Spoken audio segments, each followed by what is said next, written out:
ध्यान से एकाग्रता पूर्वक सुनना। जो हम प्रयासरत हैं पर हम साधना की ऊंचाई पर नहीं पहुंच पा रहे, इसमें सीधे अनुभवरा इंद्रियों की गुलामी।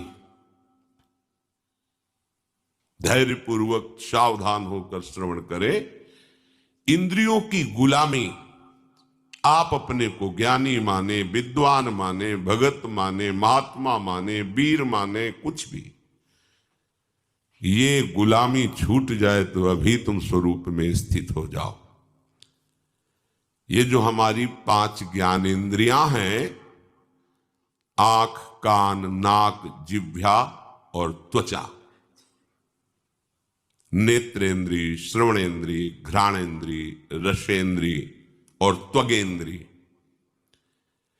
ये 5 विषयों में, पूरी सृष्टि को इन 5 विषयों में रख दिया गया है। रूप, शब्द, गंध, रस, स्पर्श, ये 5 ज्ञान इंद्रियों के विषय हैं। आंख रूप, कान शब्द, नाक गंध, जिह्वा रस और त्वचा स्पर्श, इसी में सारे सुखों को, सारे विषयों को रख दिया गया है। जगत में ये केवल 5 ही प्रपंच का विस्तार किए हुए हैं। कोई इन 5 में फंसा है, कोई एक एक में फंसा है। उपासक को स्वतंत्रता तभी मिलेगी जब पहले शास्त्र और गुरु की परतंत्रता स्वीकार करे। शास्त्र और गुरु का भय, शास्त्र और गुरु का शासन स्वीकार करे तो इंद्रियों के विषयों से हटने का उसको सौभाग्य मिल जाएगा। अगर वो शास्त्र और गुरु से स्वतंत्र है तो इन प्रपंच में वो परतंत्र रहेगा। सिद्धांत है ये। आजकल सबकी यही मांग है कि मैं किसी के अधीन नहीं, मेरा जीवन स्वतंत्र, मैं जो चाहूं कर सकता हूं। स्वतंत्र का हो, इंद्रियों के गुलाम हो, मन के गुलाम हो, विषयों के गुलाम हो। तुम विषयों को नहीं भोग रहे, विषय तुम्हें भोग रहे। विषय तुम्हारे अधीन नहीं, तुम विषयों के अधीन हो, विवेकहीन हो, इसलिए तुम समझ नहीं पा रहे हो। इंद्रियों की, विषयों की, मन की गुलामी को तुम स्वतंत्रता समझते हो। थोड़े से स्वाद के लिए, थोड़े से सुख के लिए, थोड़ी सी सुंदरता के लिए, थोड़े से शब्द सुनने के लिए, स्पर्श करने के लिए सच्चिदानंद सुख का बलिदान कर रहे हो। यह अवसर सच्चिदानंद सुख के लिए मिला है, क्या कर रहे हो? मणिगण पुंज ब्रजपति छाणत, हित हरिवंश कर गही कंचु। इंद्र नील मणि मनोहर श्याम सुंदर को छोड़कर कांच ग्रहण कर रहे हो। सावधान। कैसे सावधान? कूर्मोंगा नीव सर्वशः, जैसे जरा सा भय आने पर कछुआ अपने अंगों को कवच के अंदर समेट लेता है, ऐसे ही तुम सारी इंद्रियों को प्रभु में समर्पित करो। कछुआ जहां थोड़ी सी खटक हुई, तत्काल उस अपने अंगों को सुरक्षित रखने के लिए कवच के अंदर कर लेता है। इंद्रियों को विषयों से समेट लो, आप सुरक्षित हो जाओगे, आपका भजन सुरक्षित हो जाएगा। परांच खानी, ये इंद्रियों का स्वभाव है, ये बाहरी भागती है। ब्रह्मा जी ने रचना की है बहिर्मुख इनकी। ब्रह्मा ने इनका स्वभाव बनाया है बाहरी विषयों पर जाना, और जो इस स्वभाव को रोक दे वही भाव को प्राप्त होता है। भावोत्सवेन भजताम रस काम धेनुम, पर कठिन है इनको रोकना। क्रम है, सीधे इंद्रियों को वश में नहीं कर सकते। यदि मन बुद्धि के वश में हो जाए तो फिर मन इंद्रियों को वश में कर सकता है। बुद्धि तुम्हारे वश में होनी चाहिए, बुद्धि तुम्हारे वश में, बुद्धि के वश में मन और मन के वश में इंद्रियां, अब सब ठीक हो जाएगा। सरलता से इंद्रियों को रोका जा सकता है यदि ऐसा क्रम हो। इंद्रियों को हमें जहां लगाना है वहीं लगेंगी, पर उसके पहले मन को ठीक करना है। मन को ठीक करने के लिए पहले बुद्धि को ठीक करना है। बुद्धि को ठीक करने के लिए पहले हमें ठीक होना पड़ेगा। हमें स्वयं ठीक होना। मैं प्रभु का हूं, प्रियालाल का हूं, कोई संसारी नहीं हूं। कल जैसे एक प्रश्नकर्ता प्रश्न कर रहा था कि आप बड़े बड़े महात्माओं की बातें बताते हो तो भगवान के स्वरूप हैं, वो भगवान के नित्य जन है, हम कहां? ये घाटे की बात है। हम सब उसी बड़े के हैं। समुद्र की कौन सी लहर महिमा युक्त है और कौन सी छोटी है, बताइए आप? उसी आनंद समुद्र के हम सब अंश हैं, बराबर अंश हैं, बराबर। जो भगवान शंकर की आत्मा है वही तुम्हारी आत्मा है, वही एक चींटी की आत्मा है। आत्मा में कोई परिवर्तन, छोटाई बड़ाई घटाई नहीं है। ये मूढ़ता की बात छोड़ो, ये समझो कि वो बड़े कैसे हुए हैं। बड़े का संपूर्णतः आश्रय ले लिया, सबसे बड़े प्रभु हैं, और उन्होंने प्रभु के नाम का आश्रय ले लिया, रूप का आश्रय ले लिया, जगत का आश्रय छोड़ दिया, तो वो बहुत बड़े हो गए। तुम छोटे क्यों हो रहे हो? क्योंकि तुमने छोटे का आश्रय ले लिया। ये जगत के नाम रूप, जगत के विषय भोग, अनुकूलता प्रतिकूलता, ये सब छोटी बात है। इसीलिए तुम इतने हे भाव से युक्त हो गए हो। हम कहां? नहीं, तुम उसी तत्व से स्थित हो, तुम उसी से बने हुए हो, तुम और कोई नहीं हो। पहले स्वीकार करो मैं प्रियालाल का हूं, क्योंकि बुद्धि शुद्ध करने के लिए सबसे पहले यह स्वीकृति आवश्यक है। मैं संसार का नहीं हूं, मैं रिश्ते नातों का नहीं हूं, मैं शरीर का नहीं हूं, मैं प्रियाजू का हूं, प्रियालाल का हूं। आप वाणी से ही चूक कर देते हो। आप प्रभु के सिवा किसी का आश्रय वाणी से भी नहीं बोलना है, हृदय से भी स्वीकार करो। चेष्टाओं में आपके होना चाहिए प्रभु की दासत्व की स्वीकृति भरी चेष्टाएं होनी चाहिए। देखो, आंख का काम है देखना, वो देखेगी ही। कान का काम है सुनना, वो सुनेगी ही। इनको तुम फोड़ नहीं सकते हो। आंखें फोड़ लोगे तो अंदर से नेत्र इंद्रिय अपना काम करती रहेगी। क्या जिनके नेत्र नहीं है उनको आकर्षण संसार का नहीं होता क्या? ऐसा नहीं है।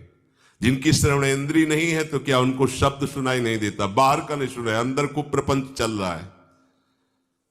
ये आप सुधार करोगे तब होगा। इंद्रियों को तुम नष्ट नहीं कर सकते हो, बाहरी इंद्रिय के द्वारों को तुम कर, इससे होगा क्या? प्रधान बात है इंद्रियों को अंतर्मुख करना, वो होगा भगवान के आश्रय से, उनके नाम बल से। हमारे पास आंख है, कितना बढ़िया है। हम प्रभु के भक्तों के दर्शन कर सकते हैं, प्रभु की श्री विग्रह के दर्शन कर सकते हैं, गंगा यमुना के दर्शन कर सकते हैं, लताओं के दर्शन कर सकते हैं, सब में प्रभु का दर्शन कर सकते हैं, ग्रंथ पढ़ सकते हैं। आंख ने हमारा क्या बिगाड़ा है? तुम इसको जो दिखाना चाहते हो वही वो दिख रही। हमारे कान हैं भगवान के यश सुनने के लिए, भगवान का नाम कीर्तन सुनने के लिए। जरूरी तुम प्रपंच सुनो, गंदी बातें सुनो? ये सब इंद्रियां हमारी बहुत सहायक हो जाएंगी यदि आप इस सूत्र को समझ ले। आप इंद्रिय विजयी हो जाएंगे अगर ये सिद्धांत समझ लीजिए। ध्यान से समझना। देखो, घोड़े रथ में जुते हुए हैं, रथ को खींचकर लक्ष्य पर पहुंचाना घोड़ों का ही काम है। रथ में घोड़े हैं, उनमें बहुत पावर है। ये बहुत अच्छी बात है, क्योंकि मार्ग तय करने के लिए मरे हुए घोड़े नहीं चाहिए, पावरफुल चाहिए। परंतु अच्छे मार्ग पे चलाना और बुरे मार्ग पे चलाना, यह सारथी के अधीन बात है। घोड़ों को उनकी इच्छा पर छोड़ दोगे तो मार्ग से वो भटक जाएंगे। घोड़ों को सही दिशा पे चलाने के लिए लगाम होती है। लगाम के अनुसार और लगाम होती है सारथी के हाथ में, और रथी का पूरा जीवन सारथी के हाथ में है। वो चाहे तो गड्ढे में ले जाकर के पूरा का पूरा चौपट कर दे, मरे रथी सहित। बुरा रास्ता या अच्छा रास्ता ये रथी के ऊपर होता नहीं है, ये सारथी के ऊपर होता है। सारथी को ठीक रखना है। अगर जुते हुए घोड़ों की लगाम ढीली हो जाए और सारथी नशे में हो तो रथी का क्या होगा, विचार कर लो। क्या निर्दिष्ट मार्ग पर लगाम छोड़ने पर घोड़े चल पाएंगे? सारथी मद से मतवाला हो रहा है, क्या उसको पता है कि उसका लक्ष्य क्या है? वो भूल जाएगा क्योंकि मदिरा पिए हुए है। शास्त्रों में इंद्रियों को घोड़ों से तुलना की गई है। इंद्रियाणि हया नाहुर विषयांस्तेषु गोचरान। बहुत बलवान घोड़े इंद्रियां हैं, उनकी लगाम मन है।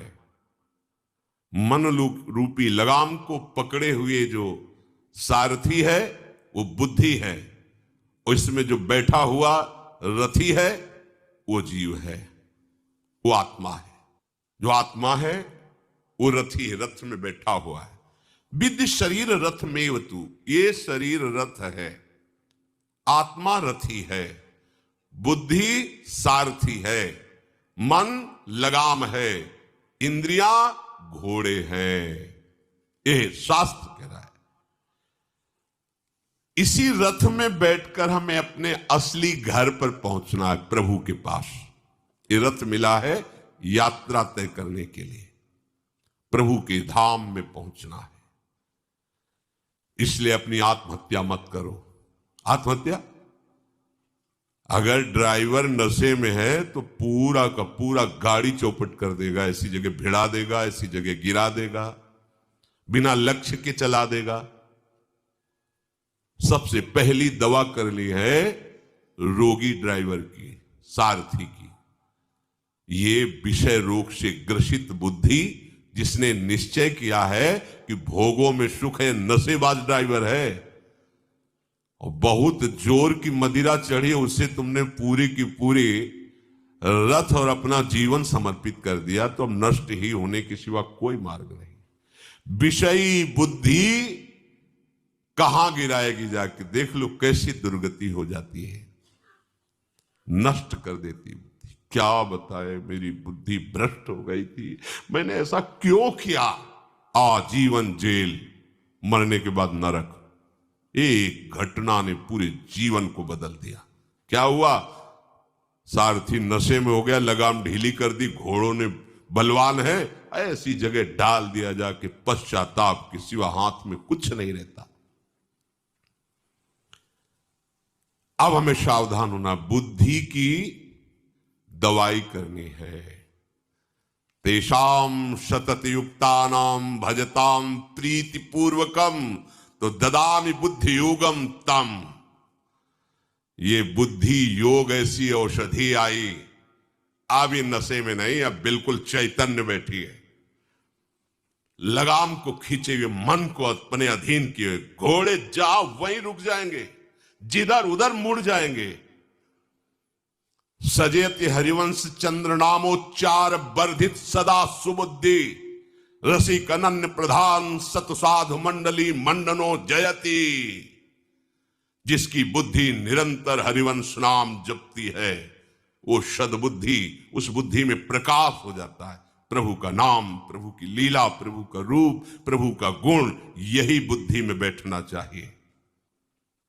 ये जो भोगों में बुद्धि बैठी हुई है, जगत की पद प्रतिष्ठा में बैठी हुई है, तो भोगैश्वर प्रसक्ता नाम तया प्रहत चेतसाम व्यवसायत्मिका बुद्धि समाधौ न विधीयते। बहुत नशे में है ये ड्राइवर, ले जाएगा खंडक में गिरा देगा। जिसका भोगों पे महत्व है, जो ऐश्वर्य को देखकर महत्व करता है, पद प्रतिष्ठा को देखकर महत्व करता है, भ्रष्ट बुद्धि है। वो व्यभिचारणी बुद्धि है, अपने अनन्य प्रभु को छोड़कर अन्यत्र दृष्टि रख रहे हो, कभी भी समाधि को, समता को प्राप्त नहीं हो सकती। ऐसी बुद्धि का त्याग करना चाहिए, अर्थात उसकी सलाह ना मान करके उसे अपनी सलाह देनी चाहिए। नाम जप करवावे, प्रभु की लीला गुण गायन करे, प्रभु के लीला गुण सुने, इससे बुद्धि निरोग होगी, स्वस्थ होगी। जो अपनी बुद्धि को शुद्ध नहीं करता है वो मानो ऐसा करता है जैसे कोई अंधा अपनी लाठी को किसी अंधे के हाथ में दे दे, चलो भाई मार्ग तय करो, दोनों मरेंगे जाके किसी अंधे कुएं में, दोनों लड़खड़ा के गिर जाएंगे, लक्ष्य तक नहीं पहुंच पाएंगे, क्योंकि पता ही नहीं है, दिखाई ही नहीं दे रहा है। अंधे नैव नियमाना यथांधाः, जैसे किसी अंधे को अपना समर्पण कर दे मार्ग चलते हुए तो दोनों गिरेंगे लड़खड़ा के। इसलिए आंख वाले को अपना जीवन समर्पित करो, जिसके सहारे सहारे हम प्रभु तक पहुंच जाए। यह आंख वाला शास्त्र है, सदगुरुदेव है, भगवत प्रेमी महात्मा जन है। अपने जीवन की बागडोर इनके चरणों में, इनकी आज्ञा के अनुसार चलना ही बागडोर सौंपना है। हमें चलाने वाली बुद्धि है, जिसके दो कार्य होते हैं। बुद्धि का दो कार्य है, विचार करना, मीमांसा, और उस पर शासन करना। बुद्धि के पास दो विभाग है, ठीक ये नहीं ठीक, न्याय विभाग और शासन विभाग, ये बुद्धि के अंतर्गत है पूरे सिस्टम का। अगर बुद्धि ने से नहीं, मन हिल नहीं सकता, इंद्रियां भाग नहीं सकती, क्योंकि लगाम हाथ में खींच लिया।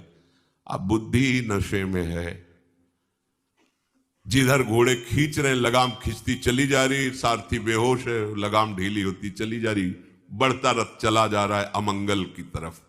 मंगल भवन लक्ष्य में चलना था, अमंगल की तरफ जा रहा है। सुख सिंधु की तरफ बढ़ना था, दुखालय में बढ़ता चला जा रहा है। बुद्धि विकृत है तो न्याय क्या कर सकती है? ये बुद्धि मन के अधीन हो गई तो शासन क्या कर सकती, क्या संचालन करेगी लक्ष्य में पहुंचाने के लिए? निर्णय